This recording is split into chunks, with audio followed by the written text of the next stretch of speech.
Alors bonjour, je vais parler de la ganache. Encore une fois, oui, puisque depuis bientôt plus de 15 ans que je travaille sur le sujet. Et là, je vais vous parler quelque chose qui va vous surprendre, parce que, en fait, on cherche toujours à comprendre la ganache. Il y a eu plusieurs études qui ont été faites là, sur le sujet pour expliquer comment se comporte la ganache, et que probablement que c'est une émulsion lorsque les éléments sont liquides, c'est-à-dire que le chocolat et la crème, mais lorsque ça durcit, ce ne serait plus une émulsion. Mais reste que la question, qu'est-ce qui fait la stabilité de la ganache ? Parce que bien que des études ont été faites sur le sujet, il reste quand même certaines ambiguïtés. Et je vais en apporter une qui va peut-être bouleverser un peu les choses. C'est-à-dire que, en fait, la ganache est stable. Avant tout, si on ne prend pas la considération qu'il y a des protéines de lait dans la crème, même s'ils sont en très faible quantité, c'est avant tout le sucre. Parce que si vous réalisez une ganache avec de la pâte de cacao, donc un produit qui n'a pas été conché et qui contient juste du beurre de cacao et du cacao sec, eh bien, si vous faites ça en ajoutant de l'eau, comme si vous, dans les proportions d'une ganache, eh bien, vous n'aurez pas une émulsion stable. Elle va se déstabiliser, elle va vouloir se défaire. Et la meilleure moyen de pouvoir contrôler ça, c'est de rajouter du sucre. Et même en rajoutant du sucre, si on voit que le produit devient plus brillant et plus stable, mais on voit que c'est toujours un peu limite. Sucre qui a été ajouté en quantité identique qu'il y aurait dans un chocolat. Donc, si on fait la même expérience maintenant avec de la crème, eh bien là, on aura une meilleure stabilité. Comme je vous ai dit, c'est dû aux protéines de la crème, bien qu'il soit en faible quantité, mais on voit bien on est toujours à une limite, bien entendu, parce qu'il y a aussi la quantité de beurre du cacao qui est importante. Mais vu que ça a été fait dans des proportions pour rester dans celle d'une ganache, on voit bien que le problème est surtout dans la stabilité du produit. Donc, ce qui se produit, c'est que si on ajoute beaucoup d'eau, même s'il n'y a pas de sucre, là, il y a moins de chances qu'il y ait une déstabilisation du produit parce qu'il y a suffisamment d'eau pour que le cacao sec se disperse et que la matière grasse se disperse aussi.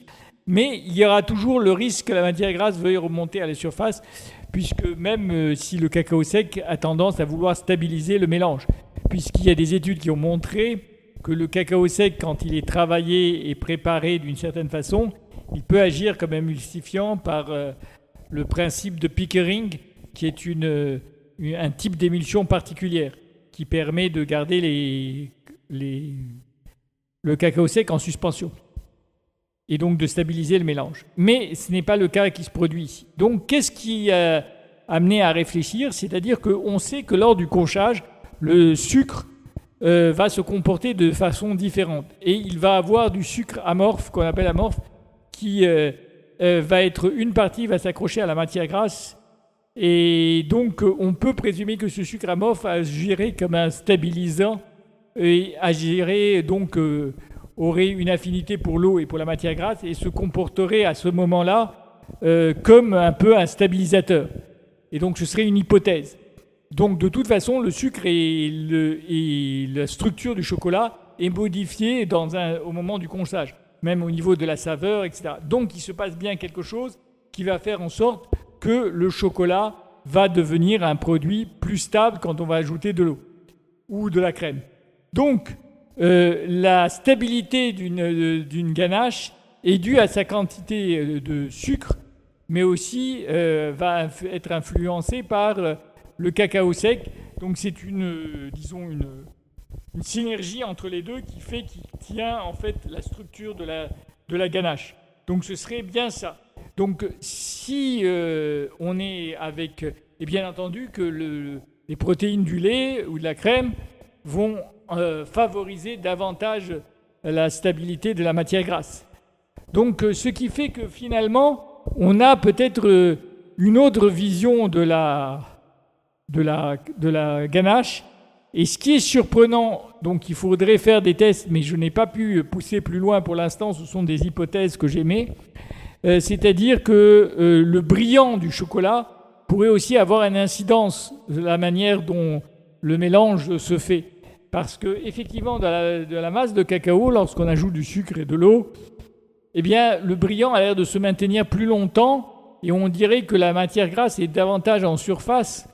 En fait, il y a un changement qui se produit et qui fait qu'on garde le brillant. Est-ce que ce brillant garderait sur de longues heures? Est-ce qu'il se maintiendrait au froid? Difficile à dire, tant qu'on n'a pas fait des tests et qu'on n'a pas vu qu'est-ce qu'il en est. Mais c'est sûr que le comportement de la ganache avec un produit qui n'a pas été conché n'est plus la même, et surtout s'il n'a pas de sucre. Donc voilà un nouveau sujet d'étude qui pourrait être intéressant, de voir le rôle du sucre dans la stabilité de la ganache et de comprendre mieux son rôle et surtout comment il se comporte au conchage. Là, il y a plusieurs études, mais quel est l'impact du sucre qui s'est produit durant le conchage sur la stabilité de la ganache, qui est un peu différente de celle à laquelle on a ajouté le sucre par la suite avec un chocolat qui n'était pas sucré. Donc voilà. Alors j'essaierai de faire des tests bientôt pour vous en donner des nouvelles.